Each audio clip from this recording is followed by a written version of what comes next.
Did someone say Lupin? Because I think I just heard someone say Lupin. Fuck.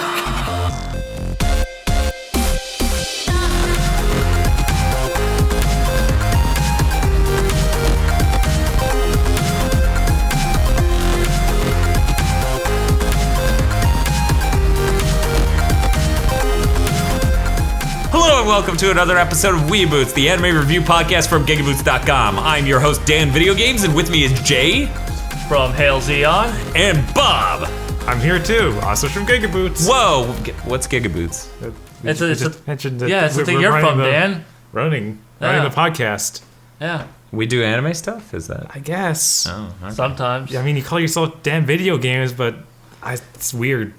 I'm glad the Tony Hawk review came out in the last year, so that way there's not the joke of I haven't heard you review video games. But yeah, today we are reviewing Lupin III. Yes. Ba-da-ba-ba-ba-da. Yeah. This is the 2015 series, the one that just dropped, the first new Lupin series in like 30 goddamn years. Whoa. Well, that excludes Fujiko Mine. Yeah, like this is the first core Lupin series. They even gave him a new coat cover and color and everything. Wow. Yeah. And that's what makes it official. Yeah. Like he has a new colored jacket. It is an official core installment of the Lupin series. Incredible. But before we get to that, hey guys, have you watched anything since last time? I watched Dragon Ball Super, and I watched a different Lupin special because it just put me in a mood to go watch some Lupin specials. How about you, Bob? I watched more One Punch Man. Oh, I also watched some One Punch Man as well. I did not watch any of any anime. I Okay. watched no. That's not true. Not I watched even Cromartie High. I didn't watch any anime, not even the one we're reviewing. I'm just gonna kind of wing it. All right, let's do so this. Lupin opens a shop. Remember that episode, please? Just casting out that line. You just start recapping like high school slice of life storylines that you can remember from the last 5 years. Right. But yeah, no, I watched Cromartie.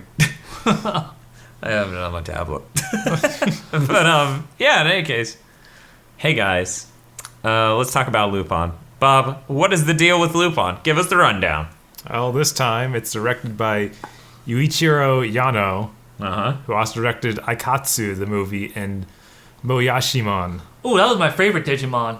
It was apparently some series about a guy who can see germs. Doesn't sound anything like a Digimon. It's not Digimon. I fucking hate this movie. This show. Sorry. TV show. Yes. It got good reviews. I feel like calling a TV series a movie is fucking perfect if you're adopting ignorant opinions. And of course the original creator was Monkey Punch. I don't think he had anything to do with this. Yeah.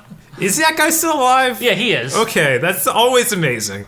Yeah. And it's animated by Telecom Animation Film, which is a subsidiary of TMS Production, which does all the Conan Lupin And stuff. yeah, and who used to do all the Lupin stuff except for this one, oddly enough. Right, because with Telecom Animation Film, they've done Aikatsu, same thing as the director did, and Ramen Fighter Miki, along with a bunch of other stuff. Not nearly as much as TMS has done, though. Yeah. So there are basically two new characters as far as we watched. Real quick, let's go over how many episodes each of us watched. I watched 4. Bob? I watched 4 as well. 6 for me. Gotcha. Okay, so having covered that, in the episodes we watched, those are the two new characters that they've added and sort of brought back time and time again. Yeah, they are going to be reoccurring. It seems like they're going to be reoccurring characters throughout this entire 26 episode run. So we're going to go ahead and cover Lupin for, I don't know, the sad amount of people who listening to this who haven't watched Lupin. Right? I know that's a thing, and it confounds me and depresses me to no end. Kind of like people who don't watch Conan. I think it's even more extreme than that. I don't know, man. It's kind of split down the middle, I think, because, you know, like Geneon considered Lupin like worth dubbing, and even though it was canceled from Adult Swim, they continued dubbing it and making individual DVD sets until Geneon went under. Funimation just shotgunned out a bunch of Conan and said, "Yeah, we're never doing that again." But did Lupin ever get a budget release? Fucking no. Well, there you go. I don't know. But I kind of feel like Lupin had it's had more, as you've said, there's been more of it translated, and it's had a longer run on television. I mean, there's more of it translated as patently false. Yeah. I look at my Conan collection for reference. Well, I guess Well, let's see. There's like percentage-wise, maybe. Because there's so much more Conan. Is that how we're fucking doing this? Hold on. Look, Fuck you. I'm not saying amount of it total, but Jesus Christ, man. Fucking, so what? 2% of Conan came over? Okay. Basically. Red Coat Lupin, like over 100 episodes of that came out, and then the 23 episodes of Green Coat Lupin came out. And like all of the movies came over. Yeah, like 4 of the 5 movies. There's the 6th movie is coming out as well here, and then like the first like 10 TV specials have been released. I'm still convinced Conan's come over with more because I personally own 6 Conan films. If you count the TV specials, then there's the crossover ones, which are more Conan. Yeah. And I know there are more than 120 episodes of the series that I own. Because it's, how many seasons? 5? Yeah, it's 5 26-episode box sets. Something like that, yeah. Yeah. Yeah. I own a lot of Conan, you guys. Yeah, so that's like about 130 episodes worth of Conan right there. It's fucking tasty. Yeah. Why did you cut me off? I need more Jerry Jewel. But yeah, in any case, Lupin. He is the fucking world-renowned criminal being chased by Zenigata. Yeah. Okay. I guess Zenigata is fucking from Interpol, and he chases him around the world like an idiot. And Lupin calls him Pops in some versions. Really, every version but the green coat. Yeah. So Lupin has assistants. Yes. Goemon or Goyamon. Okay, nobody calls him Goyamon except for like one terrible dub. And that thing shouldn't It was a live. Samurai Warriors dub. Right? It is that bad. It is so bad. And Jigen. Yeah. A famous, incredibly good sharpshooter, gunsman, and samurai. Yeah. Jigen is really like his default partner, Goemon being the guy he kind of teams up with every so often for specific cases. Right. And then there's love interest, Giant Tits McGee. Yes. Fujiko Mine. Yes. She's, as she describes in Castle of Cagliostro, what is it? She's his rival, his partner, and sometimes his lover. Yep. So that's Lupin. Yep. Come back next week when we review. What the fuck did you tell someone we? Probably Digimon, because that's like the next. That's like the new hotness. Fucking Jeff's gonna run the podcast next time. But Dan, they're digital monsters. Are they the champions? Yes, I think so. And they're ultimates.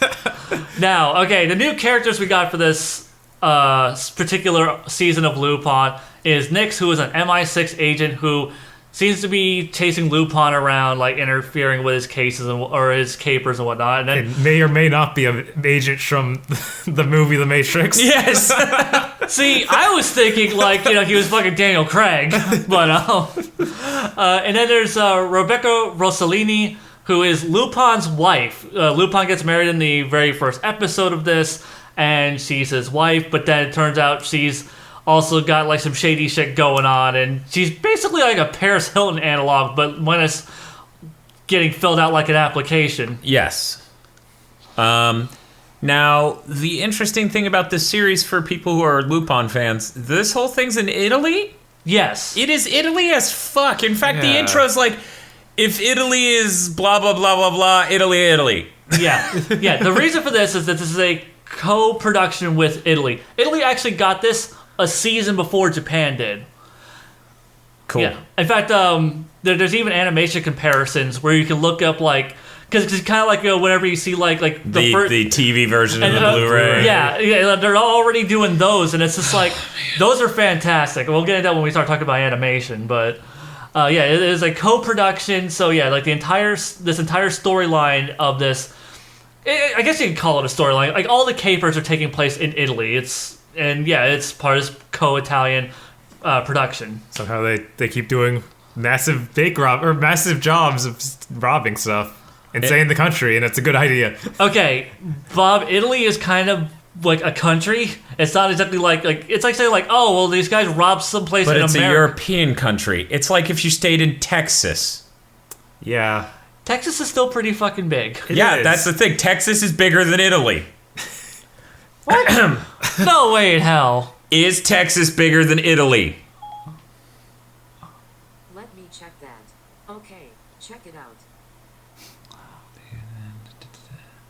Okay, it's not reading off Texas for me. It's reading off Italy, though. Damn it. Okay, let me click through. Maybe some other result. I could probably Google this, but... Why the fuck don't I have... What is... I think it's just called Google. Get Google on your phone. Huh. Yeah, it's Google Assistant, but yeah, in any case. I'm going to look that up. Okay. But yeah, no, they stay in the country and keep doing capers, and it's a little weird. Yeah, I mean... Then again, he's Lupin. He doesn't really seem to give two shits. I mean, this is a guy who leaves calling cards to places he's going to rob in advance. It's true. So, I mean, Lupin not known for not giving a flying fuck. Plus, I mean, he's been to Italy so many fucking times. So, yeah. I guess that really sums up all there is to say about the story. Because, like, right now, it's extremely episodic. Lupin has always been episodic. Yeah, Texas is twice as big. Holy shit. I saw it. Yeah, So most European countries are about the size of states in the U.S., which is why every time it's like... Man, you don't know where all countries are in Europe? It's like, no! We have 50 states to manage! Can you tell me where Arkansas is? None of them even have distinct cultures! Do you know how hard this is? Okay. But yeah, so your typical Lupin series, extremely episodic. This one's a little less in that we have Rebecca Rossellini and MI6 Agent Nix that seem to be these recurring characters that are kind of creating this continuous plot thread throughout this series. But other than that, it is... Like, in episode 3, they kind of lead into, at the very end, like, this tease at a bigger idea of, like, some project that's may come back to tie into Lupin and what he's doing. And they're like, bring up the info. And it shows the agent looking at a screen, and then it ends the with episode. His cyber car. Yeah. Yeah, so it's very much, kind of like in the same vein as, I guess, say... Cowboy Bebop or Standalone Complex, where it's a bunch of... I was thinking Terror in Resonance. Wow. I'm going to break your jaw. That's a fucking insult. I don't know what you're talking about. I got lots of Terror in Resonance vibes from this. Okay. We got to episode... Did we finish? We watched that all the way through. Was that for WeeaBoots? Yeah. Okay. Man, why did we watch the whole thing? Oh because back then we were watching an entire fucking series and it was a terrible idea and we all wanted to fucking kill ourselves. I was fine with it. But anyhow, yeah, like I was gonna say, like I would compare it to those shows just because it's a bunch of standalone episodes with just every so often there's these little things that are tying them together. Yeah. And it's obviously gonna build up to something at the end. So yeah, opinions, I guess, on the show that we watched. I feel like every episode was good. Like, the first episode and the third episode were kind of lame. And then the episodes between those 2 and 4, well, not really between for 4, but you know what I mean. They felt like classic Lupin. This is an episode. This is just going to be something cool that Lupin gang go do. Okay, real quick, so that way we can further discuss episode 1. Let's just discuss episode 1. Sure. Episode 1 needs to introduce the character Rebecca Rossellini. So it's all about Lupin getting married to her and the theft of a crown jewel of Italy. It's a crown that literally regional princesses wear on the day after their wedding, and Lupin's gonna steal it, and all the stuff about that. And yeah, that episode really made me worry about the series. I did not like that episode. Bob, you also? Yeah, I was also worried with that one. Plus, it didn't even open with the Lupin theme. It opened with some really weird, like, Italian rap. Which was all right. I can get used to that. But wait, yours opened with an Italian rap? It opened with Italian music is all I remember. It was not a normal intro yet because it was episode 1 and not 2. I could have sworn, like when I watched it, it had the when I watched it had the traditional Lupin theme. Okay. I could be wrong. That's... But I do remember it was cut together with nothing but scenes from the first episode. The actual intro they used for the rest of the series was not there. And I was like, oh good, the real intro. And Bob's like, thank God, I was worried that 1 and 1 was the whole series. And I'm like, Jesus, no, all of those parts were in episode 1. And he's like, I don't know, maybe every episode it's cut together from parts from the episodes. And I'm like, wow, this would be the cheapest series ever. Yeah, I was really worried. And that's fair, because episode 1, kind of bad. Jay, what did you think about episode 1? Episode 1 I thought was okay. I mean, it's obviously trying to establish a bunch of stuff. I enjoyed it a lot more in the last act of the episode. Like the beginning of it, I really fucking hated Rebecca. Oh my God, I really fucking hate her. Really? Why? Because she came off as this obnoxious fucking airhead, and it wasn't until they established this whole kind of thrill seeker aspect of her personality, and like how she tried to outsmart Lupin, and she knows all about Lupin shit. Tried. Okay, yeah, she does fucking pull one over on him. So yeah, I was just like, oh, okay. And the climax, the third act of the episode, that to me felt like Lupin stuff, where just shit just kind of went haywire, and Yeah. and it got more fun and adventurous in that last segment of the episode, where everything else up until then had just been it felt like the series was trying to find its footing and establish what they were going to be doing for the series. I think that's fair. At the same time, I thought it was distinctly not Lupin in feeling, like the majority of the episode. Mm-hmm. As soon as episode 2 got even, I don't know, a fourth into it, it was like, oh, right, I remember now. I love Lupin. I love Lupin as much as I love Conan. I just don't own as much of it because it was never cheap. Yeah. Jesus Christ. Yeah. As a guy who owns a shit ton of Lupin, I own every Lupin DVD you can in the States, for the record, except for that one that costs $150 fucking because it's out of print. Yeah, we talked about that on the way over here. I was like, fuck you, disc 11 of Lupin the Red Coat series. No, God bless you, because I am now a better Conan fan than Jay is a Lupin fan. You still don't have the crossover movies or specials. Well, one of those is fucking garbage. Did that stop anyone? Should that stop you? It didn't stop me from season 1 of Case Closed. Or actually, it's 2 when it gets really filler crazy. Yeah, I was like, wasn't season 1 good? Season 1 was alright, but then towards the end it starts dipping into that season 2 territory. You could tell the series writers were writing most of the mysteries, and it's like, fucking, and then she stabs the guy. Did they use tape again? She hides it on the table. And she makes up some shit about being sick or crippled. We don't know! But in any case, so yeah, God bless you, $150 DVD. You make me a better fan. But the episode 2 was really, really good.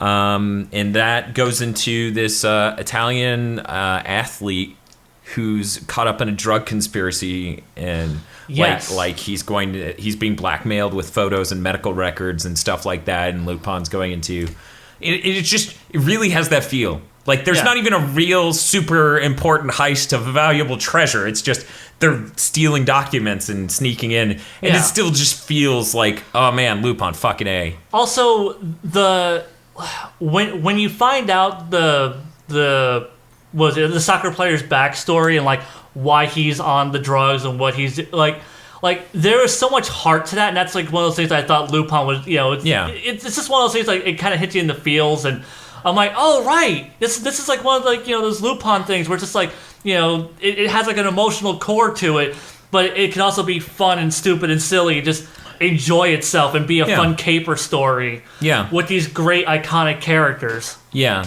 and now Bob was saying 2 and 4 were really good, and 1 and 3 really weren't so. Yeah, that's what I came away with. I honestly came away with 2 was great, and everything else was kind of I could leave it at the table, because 4 was this weird story that just It was like even Jigen alone, and even the preview on the prior episodes, like they're in a weird almost alternate universe sort of thing. Yeah. And it clearly was that, because it's like they go to a town where one man is the law and he's the most evil guy ever, and they make a fun game out of shooting people to almost to death. yeah, and it's like it's dumb. this is like not crazy enough to be that grindhouse level of stupid concept. And then at the end of that episode, they just call the cops in. It's like, well, no, wait the a cops second. just find the bodies. right? Yeah. They do. No one fucking called them. It's They- just like, but- everyone's dead, leave them on the ground. I got my gun. It's like there's clearly lots of cops in this town with guns. Right? Right? Right? And then, like, there was that extra layer of, like, Zenigata, what are you doing here? Aren't you overstepping your jurisdiction? And he's like, yeah, I am. And I'm like, so are you still in Italy or what? Where are we? What the fuck is this? And then they don't even address it. It's like, hey, you got the drugs, let's go.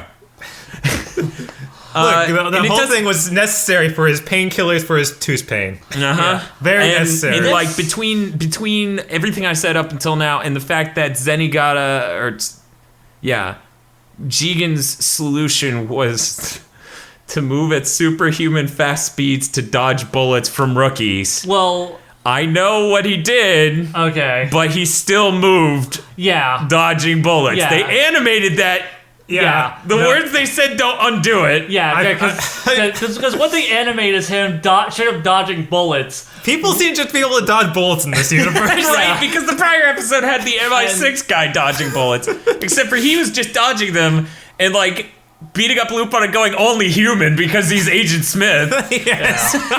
And then, And then there was some weird subway fight scene. I don't know what happened. Lupin's the one, I guess. I don't know. Why did he turn into a car? Oh, and then he, like, jumped inside of the MI6 agent and, and blew up. exploded him. And now there are 20 of him. God, that would be so great. And then Nick shows up in episode 5. It's like, it's me, and me, and me, and me. The good thing about being me is there's so many me. Hey. Yeah. But yeah, no, like, so I didn't like 4. It was definitely better than 1 and 3. Right? I mean, it's not as good as 2, but it's just interesting. See, I liked episode 3, though. Something about just starting off with some weird. They're in the middle of a heist. Mm-hmm. We have Jigen captured, then immediately started torturing. Like, they went into torture right away with that. And then we go back in time somehow and see Lupin finish the heist in the same room, what seems to be 5 hours later, at least, after we've done many other events. There was a bit It's of a lot of weird timeline Yeah, things. yeah. The storytelling kind of lacking, but for me, what kills it is Nyx. Like, Nyx being this, my car is a supercomputer that can search up anything. I have a thing in my ear that gives me high-speed echolocation abilities that lets me know which way you're running from a quarter mile away. Okay, are we really gonna say in the Lupin universe, this is fucking absurd? I'm just saying, I did not enjoy that. Okay. I'm not saying it's on brand or off brand. I'm just saying I did not enjoy that episode. I think it's worse than 4, and I think 2's just really good, and I want to see more like that. Yeah. And Nyx does constantly do that percentage thing. Yeah, Yeah, that that is the worst trope. I hate that trope. That is my worst. I hate the anime trope of having a guy say his percentage rate of success. Like, there's a 100% success rate. There's a 99.8 success rate. Like, I do not understand. Like, I want to meet the people in Japan who think that's cool, because I don't believe they exist, and I think Japanese writers just do it because they're stupid. I feel like it can kind of work if it's actually a robot.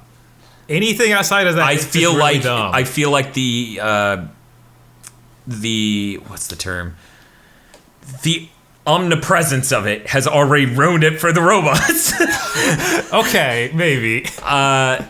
Yeah, I've grown at that thing so much. Yeah, I didn't like that either. And I will admit, like, it was one of the weaker episodes. Admittedly, I did watch 2 episodes more than you guys. And I know that another one, much like episode 4, is another vignette about a specific character. You said it was Zenigata? No, it's Fujiko is episode 5. Oh, okay, It's but episode 5, and Zenigata's episode 6. right. Okay, so the next two Weird. are vignettes about specific characters. I will say the Fujiko one is leagues better than because it's not just Fujiko. Right. I It's- saw from the preview that Lupin's there, Yeah. and that's more than you get in 4. Yeah, Because like- Lupin just comes in the last 10 minutes and he's like, I'm Lupin! It is legally mandated I show up in my own show! Yeah. The thing is though, like that Jigen episode is like the quintessential framework for a Jigen episode because like Yeah. because like Jigen always has like the same kind of episode. Like he goes someplace off on his own. He meets a girl. The girl gets him involved in some shady shit. He has to go take down some crazy ass mob motherfucker, and he uses it with his sweet ass gun skills. I feel like even a straightforward interpretation of what you just said would have been better than the episode we got. Because it would have involved some super evil dude who shoots people who have guns. Yeah, It's just like the writers were like, okay, what do we know about Jigen? He's got a gun. What if somebody didn't want him to have that gun? It was really, really hard Go on. to write. How do we write that? Well, what if there was a city with the guy who didn't want people to have a gun? Just Brilliant. Just write it. We'll greenlight it. Fuck. No Yeah. one cares anymore. Tom's asleep. yeah. Going back to like the episodes that I saw. Like I said, there's a Fujiko centered one where she meets this guy who's like a magician or whatever. And that one I thought was really, really good. Like I wish you guys could see it just so we could have Yeah. more positive Lupins I'm talking about because yeah, it had that good emotional core that episode 2 did. Right. I And- just the preview definitely paints it as I could be as good as 2. Yeah. By controller. Good thing GameCube controllers aren't rare. Right. But yeah. But it's pretty good. Yeah, yeah, it How was would you really- rank the episodes you watched? I would say episode 2 or 5 is my favorite so far. Followed probably by episode 6 because the Zenigata one was a pretty solid episode, I thought. Then after that,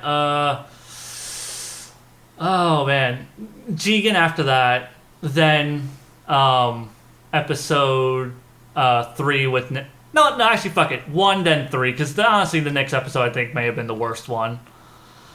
Like, Yeah, I think- okay. I can get down with that. Just because the fucking solution was to start running a direction the moment he went out and run a different direction. Yeah. That is a super obvious, really stupid solution. Yep. Yep. Also, how did Lupin know where he was keeping Jigen? Lupin magic. Did you not consider that until I Oh just Jesus said it? Christ! No, I didn't. The moment he walked in, I'm like, how the fuck did he know? This is an Italian village. There are fucking buildings everywhere. This shit is dense and 2 stories tall. And he just waltz in like, hey, I'm Lupin. I found it, of course. Like honestly, I used my echolocation. You have to give it to the fact that the Lupin characters are actually basically superheroes. Okay. So it's just really weird that Jigen's able to dodge bullets in the next episode, and he just caught like nothing by Nyx. Yeah. but yeah. So yeah, those are the episodes. we have now talked about them. Yeah. Okay, so let's talk about animation. Okay.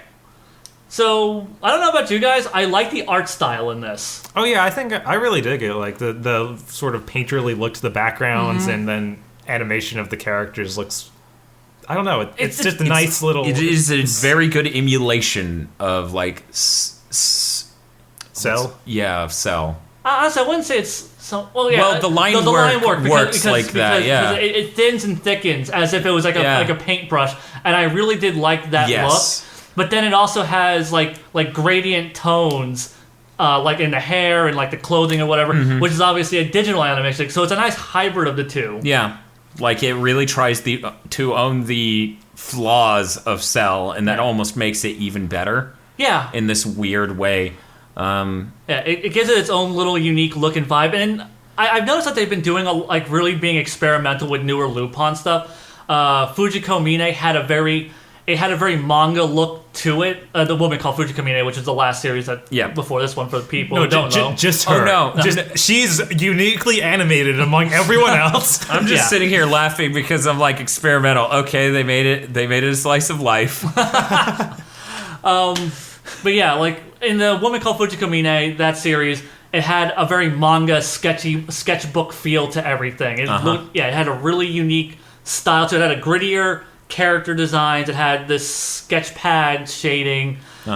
Really cool look. The movie that they did, Jigen's Gravestone, which was a direct sequel to the Fujikamine series, that was basically kind of a hybrid of this series and Fujikamine, where it had the bright, vivid colors of this series. Which God, this color, the color palette on the series, I love it. It just it really pops, and it has a nice atmosphere to it. It's really colorful. Something you don't see too much in like a series like this. But it had like the characters, the grittier character designs of the Fujikamine series. So yeah, and then this one, it has a more softer, rounder look to the character designs. They're a bit more stylized. They're a bit less like edgy looking. A bit more friendly, I guess you could say. Yeah, I feel like there's still like some weird missteps with it. Like sometimes they'll zoom in too much or get an angle a little strange. Yeah. There's a few little awkward moments, but honestly, like considering like some of the stuff we've been watching, it's not.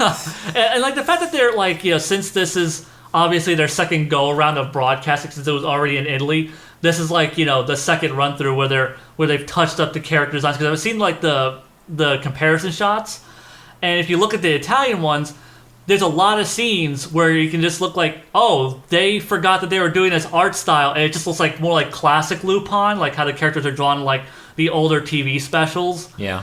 And then like it would go back to like how it's, and they kind of uniformed it to match this new character, the new character design they're doing for the series. Here, real quick, let's take a quick break so that way I can see this comparison, because I'm really curious. Okay, so we just looked at those. There's a ton of difference between those two runs. Fujiko's face is entirely different. You were saying, like, in the Italian one, they went for a traditional, like, how Fujiko looks. Yeah, like, it seems like totally right. Yeah, like, specifically, like her eyes, like, they're more rounded, kind of like, how she looks. It looks more like, like, traditional, like, almost like Red Coat Lupin, or, like, the specials, how they tend to draw Fujiko's face. I mean, her hair still has like the gradient in it, and it's still drawn the same like as in the Japanese run, but like her face definitely different. Well, they redrew a lot of her hair. Like it had a lot more lines in it in the Japanese version. They did redo her hair a good bit, but yeah, like lots of shading detail and other things about every character were like, oh yeah, that's how Lupin traditionally looks. Like, in the Italian one. In the Japanese version, that Fujiko face we see is more like in some of the later movies I saw. Maybe that's just me, but yeah, I don't really recall her looking too much like that. But I would also bring up the character's also definitely more expressive in the Japanese run as well. Yeah, like in the Italian run, Lupin will slightly tilt his head while winking, and he just has his like eyelid closed to wink. In the Japanese one, he's like turned it another 30 degrees and then like squished his eyes so hard you don't see eyelid detail. It's just like shut, like it was a valve. And it's like, yeah, they take it, they crank it to 11. Yeah, they just make it more expressive. They give it a little bit more energy, just a little bit more flair to the visuals. And they don't draw fireworks like shit. But yeah, that's an interesting comparison. I totally encourage anyone. Well, what was the name of the Tumblr? Do you know? Lupin Central. Okay, Lupin Central Tumblr has some pics. If you just go back through their pages, by the time you hear this, it'll probably be 30 pages. So yeah, enjoy doing that. Keep going. Just go forever. Yeah, real quick, a note I forgot to mention. When they just start torturing Jigen. Yeah. In episode 3 with the MI6 guy, I just assumed he was American. I thought Nyx was gonna be an American. I'm like, people torturing other people of other nationalities in foreign countries. That's the Americans. He's literally shackled to a fucking cross. Yeah. And I'm just like, what do you mean you're British? Right? They're like, if we say it's the Americans, they'll probably do it to us. Okay. Thing is, though, like, I mean, Britain is very, I mean, like, they have, like, the Roman Catholic Church and all of that, like, and, like, they have, like, the Church of England, like, so Britain is very Christian, so, and, we are talking about MI6, so... Yeah, MI6 is known for all their Abu Ghraibs. But yeah. Oh, wait. No, that's us. Fucking American military is a constantly going carnival of torture and casual bystander murders. Hey, we don't murder people. Our drones murder people, okay? Our hands are completely free of that blood. Because it's all over the robots. That's how fucking moral superiority works nowadays. We fucking let the software do it, so it's probably the programmer's fault. You should put him on trial. Look, okay, you can't blame Americans for what the killbots do, alright? Yes. Yes, I can. But yeah, in any case, enough about social commentary. Let's get back to Lupin III. Jay, in the grand scheme of Lupin III products, where do you rank this? It's better than the fanfic I drew. Okay, You drew a fanfic? Better than Green Jacket Lupin, I would say this is probably a little underneath, It's better than Conan, all of it. And then you just hear violence. Right. Yeah, let's see. I really love, because to me, Red Coat Lupin is quintessential Lupin series. Yeah. It is pretty much what all modern Lupin is based on, regardless of what Miyazaki fans try to fucking tell you. But Miyazaki's the best. His Lupin is the shittiest Lupin. It was kind of fucking weird when they just Count Cagliostro, and I'm like, we're just gonna drag that into an episode, I guess. Yeah, what the fuck? Yeah, at least they're kind of like acknowledging like kind of past Lupin history. So I was kind of. I honestly thought that was weird. To me, it was like, hey, remember Mamo Island, or what was it, the Secret Island of Mamo? Yeah. Oh Jesus Christ! Speaking of Mamo, okay. Don't tell me that comes in episode 5. No. Okay. Okay. Going off was like a little bit different. I was watching the most recent movie, like the Jigen's Gravestones, the sequel to the Fujiko Mine series. Fucking, there is like an Avenger style like after credits stinger with fucking Mamo in it. What? I was just like, what the fuck? I mean, it was awesome to see him because that's my favorite Lupin movie. But shit. But yeah, so yeah, it's really hard to like rent because I mean, like, you're talking about like just in terms of series. Yeah, what you enjoyed most. To me, like my favorite is Red Coat. Yeah. After that, it's the woman called Fujiko Mine. Woman called Fujiko Mine is probably a better series than Red Coat, but to me, Red Coat is Lupin. I mean, and I would say this would probably come after Red Coat. So I'd probably go like after this would probably be the Pink Jacket series and then Green Jacket series at the back end.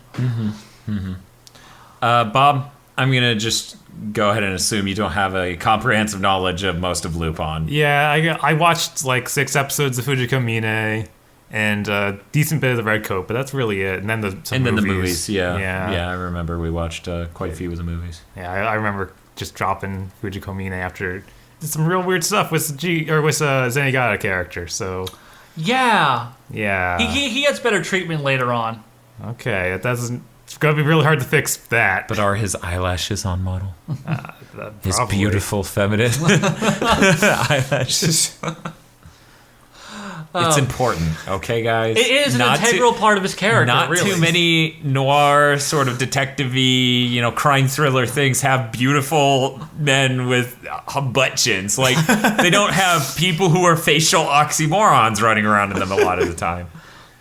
Yeah, what can I say? Zenigata's kawaii as fuck. Right? Yeah, he is. He's kawaii AF. Yeah, so... Yeah, I don't know. Like, all this made me want to do was go watch classic Lupin, because, as I said, episode 1, 3, and 4 were nowhere near as good as 2, in my opinion. I look forward to 5. Yeah. and 6. Mostly Yeah. 5. It was. Yeah, it's kind of a mixed bag because, like, I do feel like, it's a new Lupin series that's trying to find its footing. Mm-hmm. And I do appreciate what they're trying to do. Like, they're trying to, like, weave a little bit of a story in there, so that way it's not completely episodic. Because I think people demand overarching stories in their shows now. Like, you can't just have an episodic series anymore. Unless you're, like, a little kid's anime or Detective Conan, because Conan's been doing it for, like, 6 years straight now, and it's too late to go back. I'm going to say 6? I don't know. probably 20 or something. Probably closer to 17 is probably closest. No, dude, it was like the mid-90s, so yeah, it's probably closer to 20. Oh, yeah, I was like, wait, you... No, yeah. I know I fucked it up when I first... Yeah. Because it was all cell animated to begin with. Oh, I know. And Trust me, I know. God, coming so many like a decade later and seeing the Flash stuff kills me. Right. It just looks like shit now. I'm not saying it looked exceptional back in the day, but... Yeah, I kind of have that same issue with anything that gets, like, where they take this 90s property and it's like... Because, like, 90s animation to me is, like, my favorite era. Mm-hmm. So then whenever I see it, like, done in DigiPaint, I'm like, oh... Well... remember that zany episode of Orphan where it was DigiPaint? I loved it. I love when Black Menchie showed up. Yes. Seriously, okay? It's the same animation studio as Excel Saga. So when their little black dog shows up, he's just fucking Menchie! That's incredible. He is Menchie! Whenever they did the Digi-Painted episode, he was just fucking Menchie, but black. That is incredible. It was fucking hilarious. So I was talking to Bob about, like, Conan, Lupin, how they both similarly had shit reception in the States, and got the short end of the stick in a lot of ways. Lupin got to take a break, have ideas for a new series, and roll out a new series. Conan's just been going the whole time. So you look at Conan, it looks like total garbage Flash animation. And you look at Lupin, and it's like this cool emulation of cell animation, but with all the benefits of digital. And I'm just like fucking salty as hell here because I'm like, man, Conan movies don't even look anywhere near. Oh. Yeah, like this series looks really nice. I mean, like it's not super fluid in terms of its animation, but you could tell like a lot of love and attention and creativity went into the visuals. Mm-hmm. Like they wanted to make something that was visually distinctive and interesting. And possibly also maybe something that would catch the Japanese market's eye a little bit better. Just because, Lupin, those character designs are from the friggin' 70s. Yeah. Like early 70s. So it's kind of understandable that maybe, they want to do something to kind of reinvigorate the visuals to try and drag in a younger audience that wouldn't appreciate, traditional Lupin. With the new marketing tagline, is he a squid, is he a Lupin? They have captured the hearts of the Japanese youth. Speaking of which, Splatoon Online is nothing but Japanese people, help! Every time I run into an American, they have the shittiest handles, like Link. Oh, god damn. Yeah, I ran into Link, Mario, Yoshi, and then I ran into one and I'm like, oh, finally it's not a Nintendo... Wait, Blind the thief from Link to the Past. God damn it! God damn it!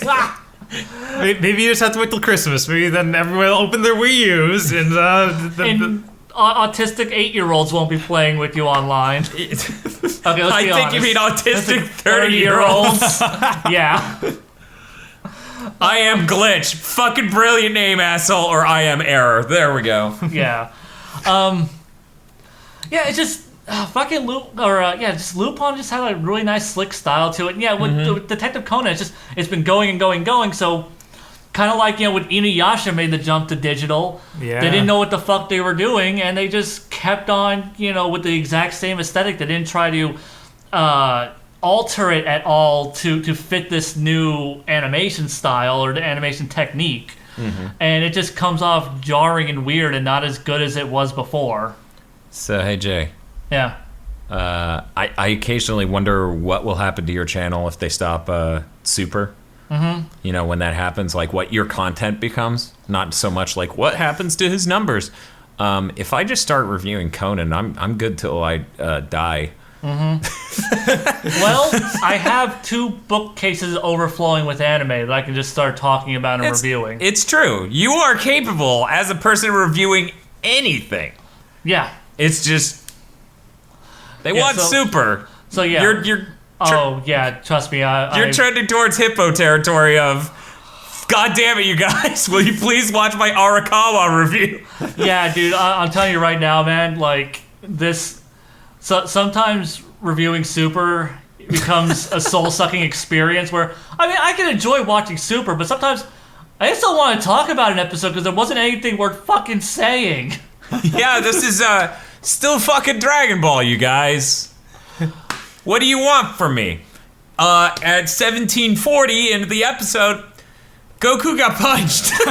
Yeah, like, you know, like you can only say so many interesting things, especially when they're recapping the movies. You can only really talk about, you know, what they're changing and whether it's beneficial or detrimental to the storytelling. But Jay, he's really holding out for that crossover with Love Live. Jay, you know what you really need to do? Crank it up to 11 and just do PBS Idea Channel scale bullshit. What is the pudding a metaphor for in Dragon Ball Super? I hate you. Do you hate me or views? I hate everything in life right now. There we go. Let's talk about music. Let's talk about music. Okay. The intro theme's pretty good. I like the outro theme. They're both pretty good. This is probably like some of the best, like as far as like intro outro combo, I think it's like the best in WeeaBoots ever. I was gonna say definitely the best in Lupin. Why didn't we review Watamote? Was the outro any good for that? Yeah, it was the cell phone thing. Oh yeah, they have a great fucking outro. Yeah. Watamote did it. It's the only anime I could even think of that had both a good intro and outro. But yeah, like because Rurouni Kenshin, I don't remember an intro as good as. It has their classic Freckles intro. Yeah, I was like the which is really weirdly happy. Yeah. Okay. Let's do Outlaw Star. That was the one where the intro is like Kimi Dake. Okay. What was the outro? It was the weird like Chinese singing. Oh yeah, Fly Me to the Moon. Yeah, I'm just kidding. No, what? I don't even. It's a song that Oh my god, I'm forgetting the name of Briefcase Chick, and that's one of my favorite animes. Fuck. Melfina. Yes. Delfino Plus. It has her say that song like, I don't know what words I could say. Oh, yeah. Okay, yeah, I'm okay with that. Yeah. I'm okay with that. But it had some really weird art to it. Yeah, it had some really hyper-detailed sketch work. And here are 2 points against it compared to Watamote's outro. 1, there are no cell phones. And 2, even more importantly, there's no barfing at the end. Yeah. Okay, so... Watamote speaks to me on a spiritual level that you will never understand. Really? Jesus. They have to fucking say us and like seeing Japanese girls fucking tortured. Or people. Yeah. Mental anguish is a very interesting thing to watch. Hashtag Schadenfreude. So yeah, the intro and outro for this series, I really dug it. Mm-hmm. The intro, it's... You know, pretty much what has become the classic quintessential Lupin intro, just da-da-da-da, Lupin III, and then that whole jazzy thing.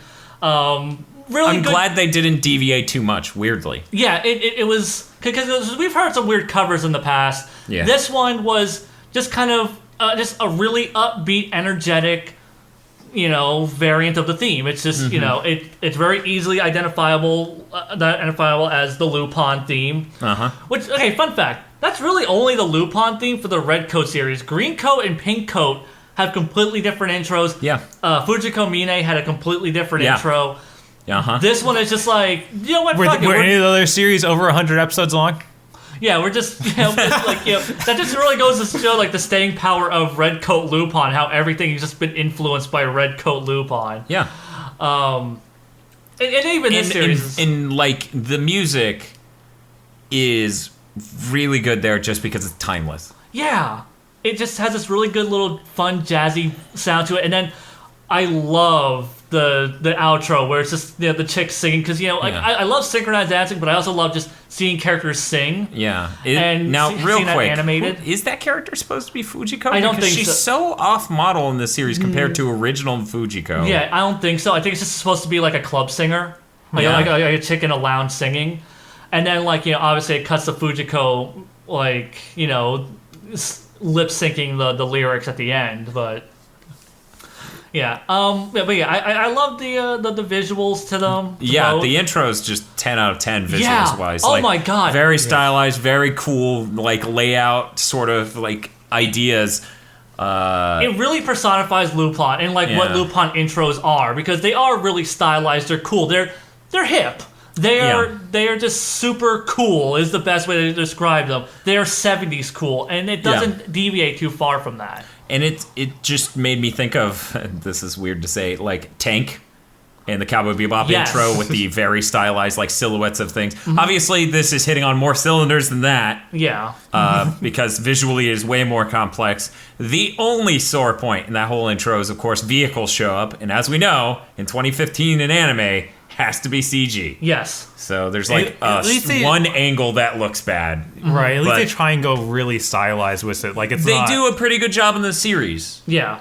Yeah, like, no, in I'm general, saying but- in the intro that like that's not trying to be a realistic car. It's like some Yeah. weird mini car. But it's still, for one weird. angle, looks bad. Yeah. Yeah. And then they change the angle 2 more times. Yeah. So I didn't really have too much an issue with the CGI in the series, because like usually with CGI, it's horribly misused. Horribly fucking misused. Yeah. And here they use it for vehicles, and they use it for specific backdrops whenever they're doing like car chases or things like that, or like Yeah. Lupin's like traversing a city. And I love And how then in one shot they committed the sin that what was the name of the military anime we watched back in May or June? fucking Arslan. Arslan, thank you. I thought Aslan, and I was like, no. In any case, Aslan. Aslan, that- yeah. I was like, that's you not- know when I it was had thinking that modern military. Okay. scene in the intro, I believe it was, where they're riding the horses and they do the 45-degree angle of the city going past, and it's CG and it looks terrible. They made that same mistake in Lupin at one point, and I was like, why did you do that? In the rest of the episode, they didn't do it ever again. Huh? I missed. I must have. It was in the third.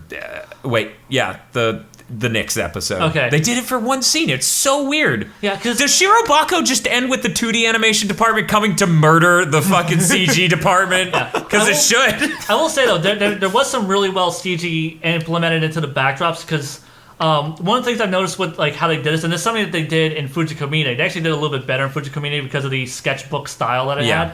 But they make like the way they designed built CGI buildings and other things in the background that are CGI. They give it this watercolor or oil painting look to it, so it matches the normal backdrops that you would see, except the 3D models.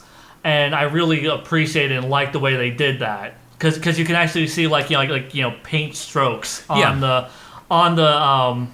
3D models, and it has like a nice look to it that fits with the aesthetic, and it isn't jarring. And it works. Takes you out of it. Yeah, exactly. And that does a lot. Yeah. So next week we're going to review that Berserk CG film, right? Oh fuck you! Fuck you! No. Get the fuck out! This is my house. Get the fuck out! Fucking. What I would like to see is, if you guys remember euphonium, sound euphonium words. Yeah.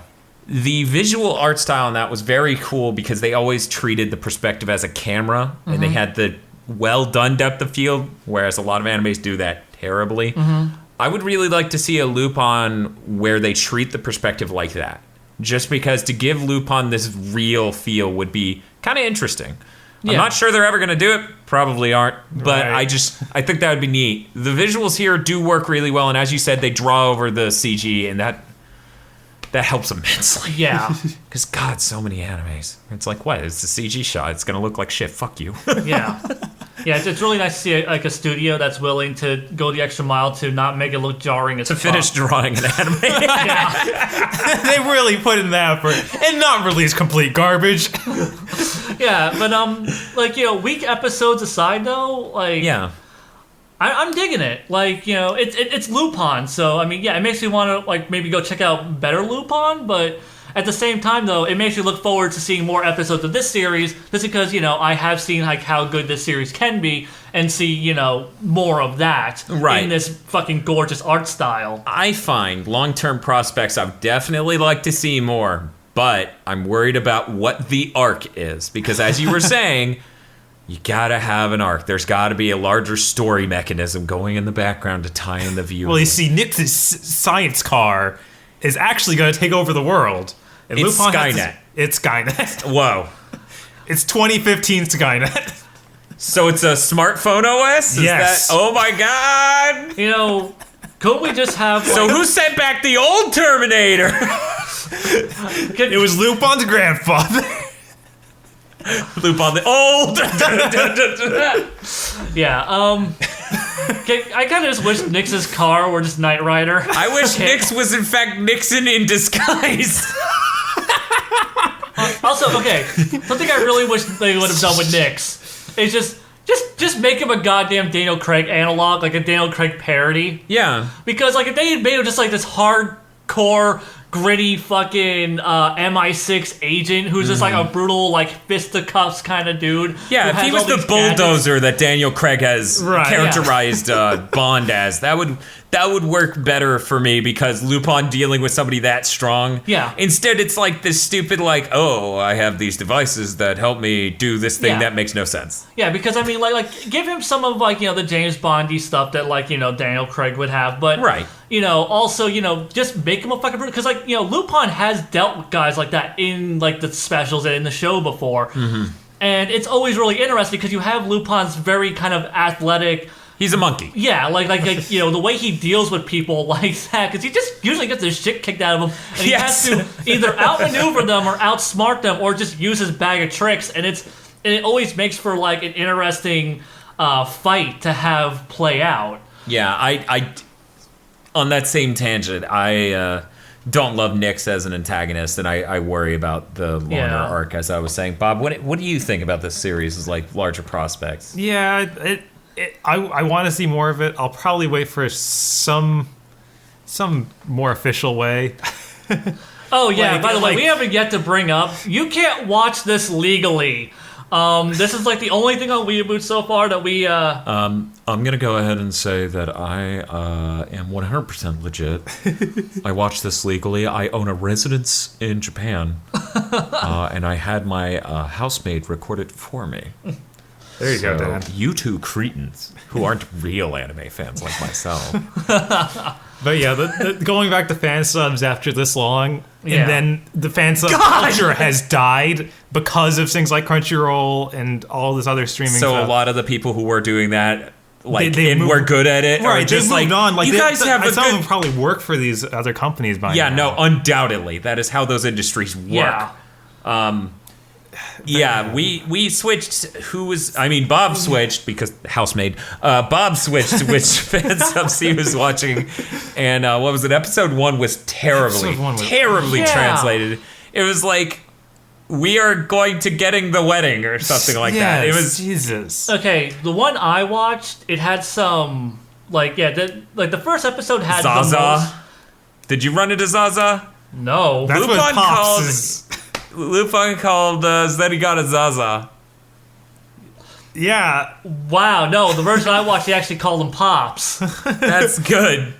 We only saw. Congratulations. Bob only watched that for one episode. Yeah, like the fan subs I had, like I ended up with like a different fan sub each damn time because I was watching on a streaming site because trying to download it was a pain in the ass. But yeah, I found like a streaming site. Like guys, you know where to find your illegal anime. We're not gonna fucking promote this shit, like that. But like this one, this is one where you just can't fucking find it anywhere else other than fucking torrenting or streaming it illegally. which is crazy to me because like Fujiko Mine, that got brought over by Funimation. Yeah, and I think it streamed simulcast. I just feel like it probably just didn't do well enough. Maybe, but I And- feel like I mean, it simulcast wasn't called doesn't- Lupin, so they It should did. really wait. It was called Lupin III, the woman called Fujiko Mine. Okay, gotcha. Yeah, the Fujiko Mine part was the subtitle.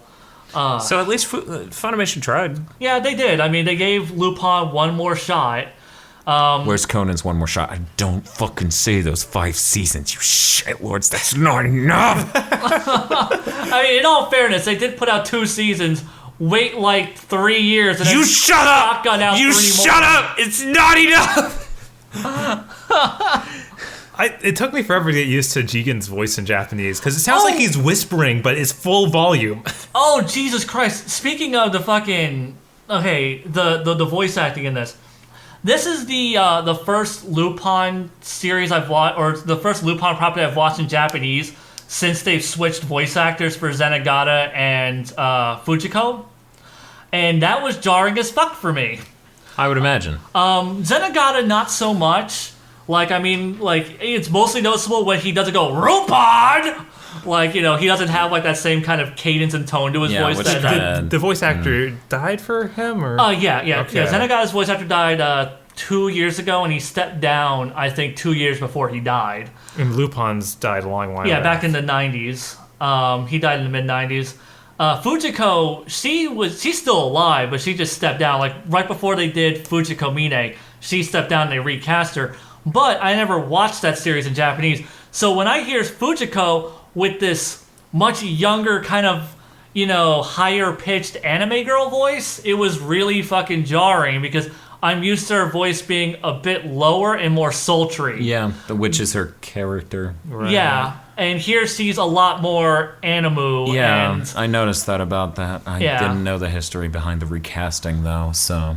Yeah. So, yeah, I definitely miss the old Fujiko voice actress. I mean, this new chick isn't bad. It's just, she just isn't playing the character how I'm used to hearing it. And, yeah, I feel like she's just way too animu for Fujiko in general. I mean, it's kind of like the Detective Mori problem I have of, like, I go and listen to the Japanese dub of Conan, and it's like, yeah, you're an abusive dad. You're really delivering on that, but you're just not the same. It's way funnier in English. Yeah, probably. Just the performance. What was it? The thing is, it kind of kills me though with like the recasting that they did for Zenigata and Fujiko, just because. I mean, like pretty much both of them got recasted around the exact same time, which is why I hadn't watched any of this new Lupin stuff in Japanese. All the Japanese Lupin I've been watching is Green Coat Lupin or like the newer TV specials. Okay, and when Lupin's voice actor died in the mid-90s, they got a fucking amazing sound alike. If you watch Green Coat Lupin or Red Coat Lupin or Pink, and then you go and like watch the TV specials or the Blue Coat Lupin, it's pretty seamless.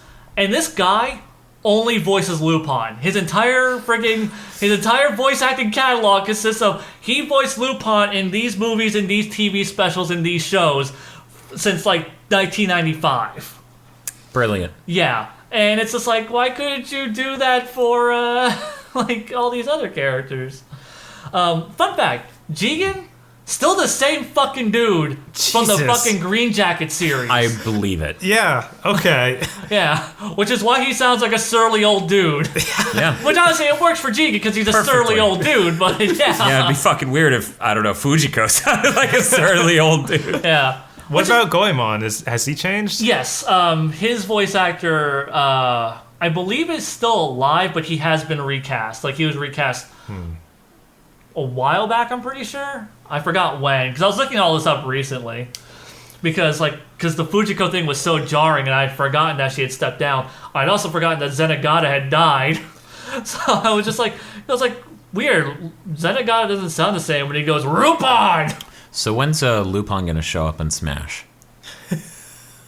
He has a long history of amazing video games that I've traded in.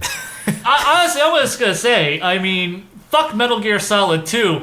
Lupin, the Sorcerer King, is clearly the greatest fucking stealth game on the PS2. You can quote me on that. You buy that if you find that for like $160 on eBay. I feel the story's interesting enough to fucking tell. I was sold on that game because somebody compared it to Metal Gear Solid. I owned that thing for less than a week and traded it in because, oh my god. Yeah, that's a piece of shit. We should do a Let's Play.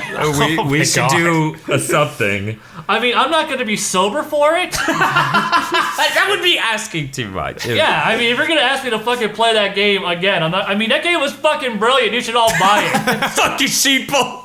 Buy a brand new copy still in the cellophane wrap for $160 on eBay. Fucking do it. You'll probably need a brand new in-box PS2 to play it. So. Yeah, so also buy that. I happen to have one for sale, so if you go to ebay.com/projectspf, I'm just gonna look this up real quick to see what the value of that thing is, because it has to be rock fucking bottom. Yeah, it's gotta be fucking abysmal at this point. I mean, then again, maybe it had like a really limited run. Like that, I still can't believe that game got a full dub. That is crazy to think about. Like they got that was the age of that happening. Yeah, like every anime game got a dub back then. It was crazy. Even the fucking Orphan game got a fucking dub. They didn't use the dub cast. Seems to me that you can buy it brand new for $25. Oh, Jesus Christ. You got Prime shipping on that too. Yeah. Holy God. Oh my God, this is brilliant. Frequently bought together. Oh no. God, I see those from here. PS2 Ghost in the Shell game and PS2 Samurai Champloo. Total price $131. Oh That's man. brilliant. Isn't that Shampoo game made by Suda? Maybe he did some weird ones. Yeah, and that game was okay compared to the other two games in the list. Yeah. Hey, speaking of which, this is WeeaBoots. We should bring it up. Did you guys hear about the scenario with that new Afro Samurai game and what happened with that? Yeah, apparently it was so Yeah. fucking terrible that it tanked, and they're now offering refunds to people who bought the season pass to get all 3 parts because they're not making parts 2 and 3. Yeah, and the crazy part is it's published by a tiny, tiny publisher. And they came to Sony and they're like, we're delisting this and we're offering refunds. And Sony's like, we don't know how to do that. They're like, you what? They're like, we've never done this before. Never before has someone taken such a thorough dump on our servers and then correctly identified it as that. And then on top of that, felt like making it better. Like, we're sorry, we're gonna wipe this filth from the face of the planet. We need to wipe this shit off your server. What? Like that turd right there. I don't know that letting you do that's okay. I gotta ask my bosses. We want to sell your turd forever. But yeah, that game. Have you watched videos just to check out how it could possibly be that bad? Because I haven't. Yeah, it looks I looked at. pretty... That's impressive. Yeah. It is impressively bad. Yeah, I haven't watched Is that it much. worse than the Lupin PS2 game? Yes. Did you own the Lupin PS2 game? I played it because you bought it. We didn't get out of the train, Bob. We didn't, but that Nobody train- gets out of the fucking train! I played it twice! I went back and played it like 5 fucking years ago to be like, no, it can't be that bad. I popped that bitch in my PS3 and I played. I tried for a fucking hour and a half. I was just like, fuck this game. We should just have the worst anime games month. WeeaBoots, God GigaBoots, damn and Hail Xeon Fusion. We're gonna do the case closed game. They didn't even have the fucking dignity to release here. The Wii one or a different Yes. one? Oh no. What? It came out in Australia. It has the US dub. They didn't bring it out in US territories because it's that fucking awful. Wow. Okay, I know a guy in Australia. Maybe he can ship me a copy. Yeah. I might be able to call in a favor on that one. But yeah, overall, you liked it a lot, Jay. You liked the new Lupin. Yeah, I mean, it's got its issues. It looks like it's trying to find its footing, but the last 2 episodes I saw, the Zenigata one was a little bit weaker, but like I said, it's got heart to it. It had like a good emotional core in those last 2 episodes, like episode 2 did. Yeah. And it was really interesting seeing like a Fujiko-centered episode and a Zenigata-centric, because you never see a Zenigata-centric episode. No. Throughout all of Redcoat, like, I mean, he's just always the antagonist and the butt of jokes. Here, like, they gave him a fucking episode. It was pretty neat. And that was different. That's cool. Yeah, I definitely want to watch that one. That sounds good. So yeah, But yeah, I intend on watching more, and as Bob was saying, he's also interested Yeah. in waiting for a legit release, which is totally understandable. Or maybe just find some fan servers that know what they're doing. yeah, They don't exist anymore. I They all know. went They extinct. just don't. yeah. An asteroid hit them. Those fan subs are pretty rough depending on which ones you bump into and find. But yeah, it was. Yeah, I mean, I dig it. I'm hoping Discotech announces that they're picking it up in the near future. I mean, it's a short enough series that I could see them warranting the release, because even though Lupin was considered a bad business decision for Funimation on 2 separate occasions, Lupin seems to be Discotech's bread and butter. Yeah. Like, every time they do a license announcement, they're like, where's the Lupin? Like, seriously, their Facebook is flooded with comments. What, there's no Lupin license? You guys usually do a Lupin license. And then, like a little bit later, like, here's your new Lupin title. Leave us the fuck alone.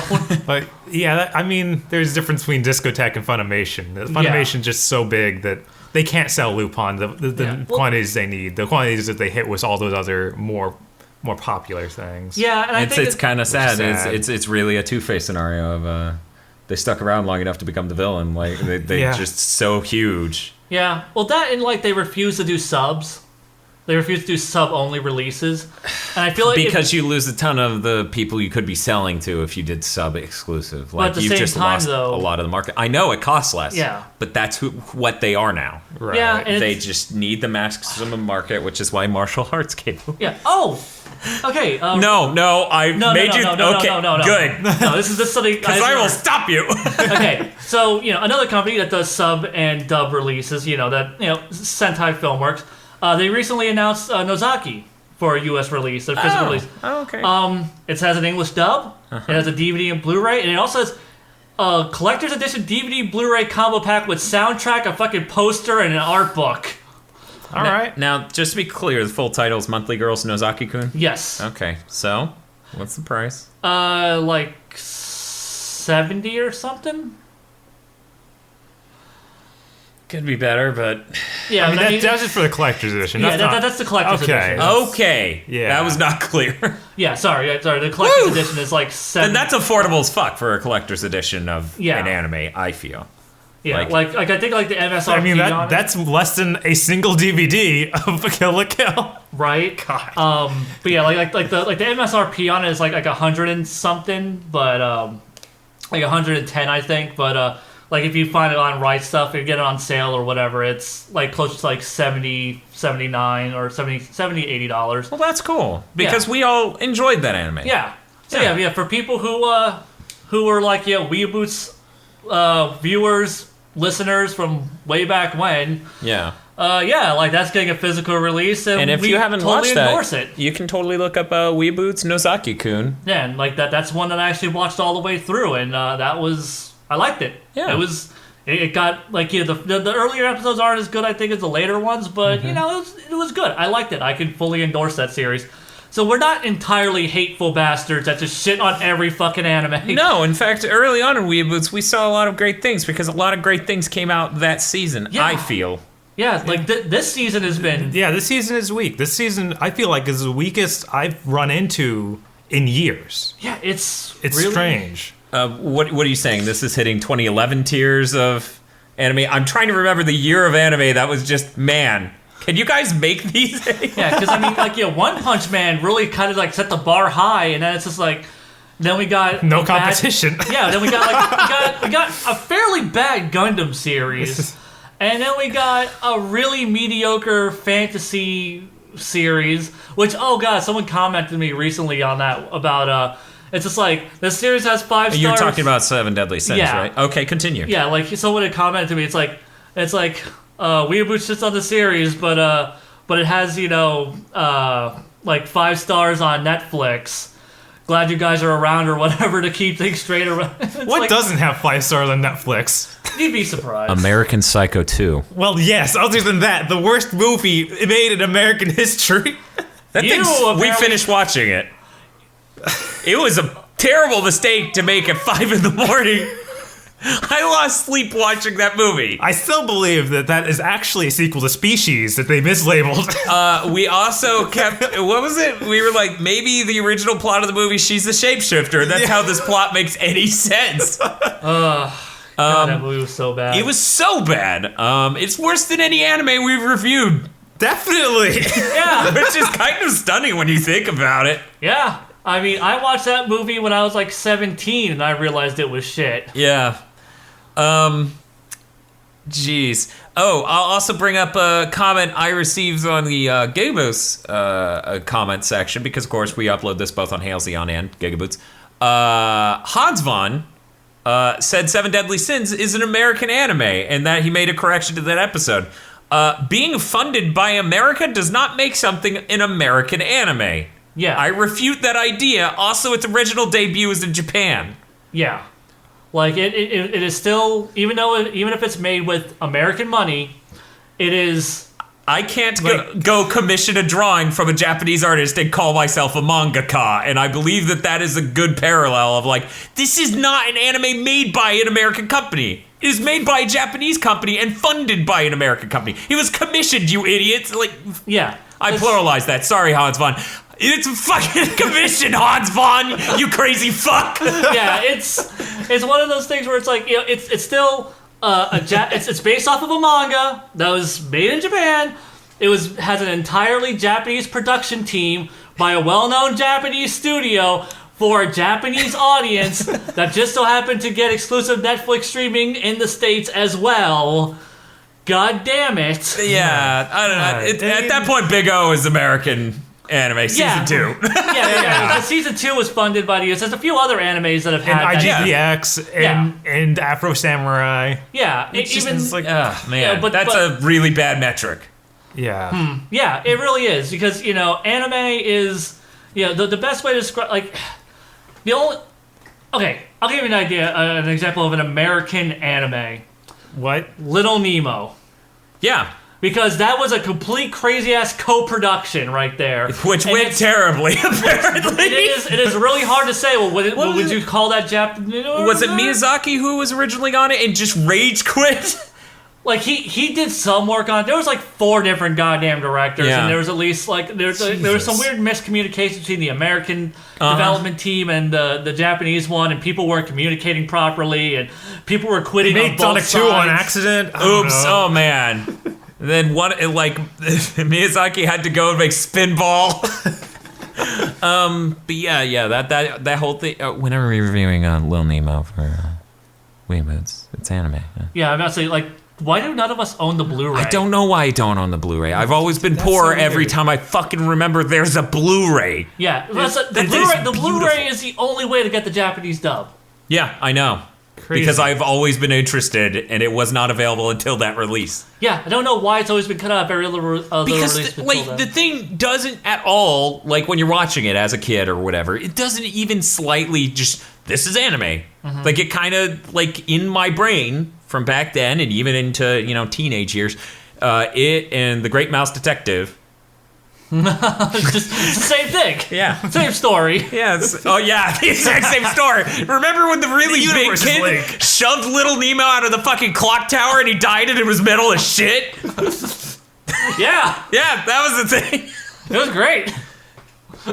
He said Pajama Pajama and then blew him up with a fucking shotgun. I need to watch that again. Do you own The Great Mouse Detective? Yeah, okay. Unfortunately, it's only on DVD, but I don't... which is fucking awesome. Well, I mean, they put out a Blu-ray years later, but like I had already owned the DVD, and I was like, I just bought the DVD like last year, you pricks. Was that the Dragon's... You mean Don Bluth? Yeah, Don Bluth. Was that Don Bluth? No, that's Disney. Okay. Oddly enough, it's not Don Bluth. It looks like Don Bluth. Weird. Like something about it to me just... Yeah. Fun fact though about that, because this kind of like talk about Great Mouse Detective kind of ties into Lupin, because the clock tower scene is very directly inspired by Castle of Cagliostro, which also had a clock tower fight scene. Yep. See, we made it all tie together. That's how awesome WeeaBoots are. It all just ties in, guys. We were playing the long game. Fuck you. See you next week for Digimon. Thanks for listening to this episode of WeeaBoots. Go check out our video game coverage over at GigaBoots on YouTube and consider supporting us via Patreon so we can continue making WeeaBoots. Jay from HailZeon.com is HailZeon on YouTube, and our theme song is Android by Luckhash. You can check out more music from Luckhash at www.luckhash.com.